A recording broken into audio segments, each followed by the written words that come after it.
Alors, je vous propose de traiter pour faire face à cette adversité de la première grande dynamique de l'épanouissement qu'on appelle la puissance acquise. Alors, qu'est-ce que la puissance acquise?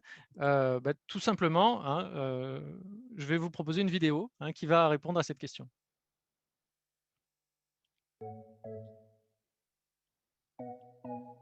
Depuis la fin des années 1960, à la suite d'expériences avec des animaux puis des êtres humains, on comprend mieux comment fonctionnent l'optimisme et le pessimisme.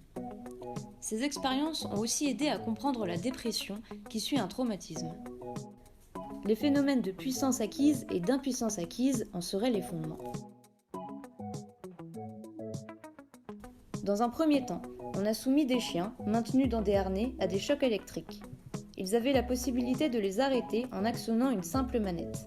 La deuxième étape consistait à leur envoyer à nouveau des décharges électriques alors qu'on les avait libérés et qu'on avait enlevé le levier.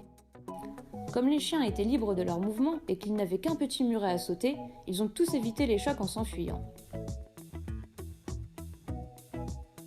La même expérience a été réalisée avec d'autres chiens, qui, dès la première phase, n'avaient pas accès à un levier pour arrêter les chocs.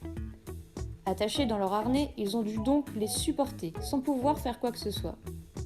Lorsqu'ils ont été libérés pour la deuxième étape de l'étude, ils présentaient de forts symptômes d'anxiété. Et, quand ils ont reçu la deuxième série de décharges, ils sont restés immobiles. Ils souffraient, sans réagir, alors même qu'ils avaient la possibilité de s'enfuir en sautant le muret. Ce phénomène étonnant a été nommé impuissance acquise.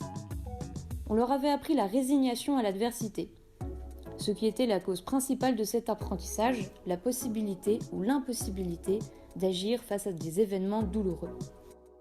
D'autres expériences ont permis de vérifier que lors de la première phase de l'expérience, les chiens avaient appris la puissance. On a ainsi montré que la puissance, tout comme l'impuissance, pouvait s'acquérir. On a même découvert des voies de retour à la puissance dans des situations d'impuissance acquise.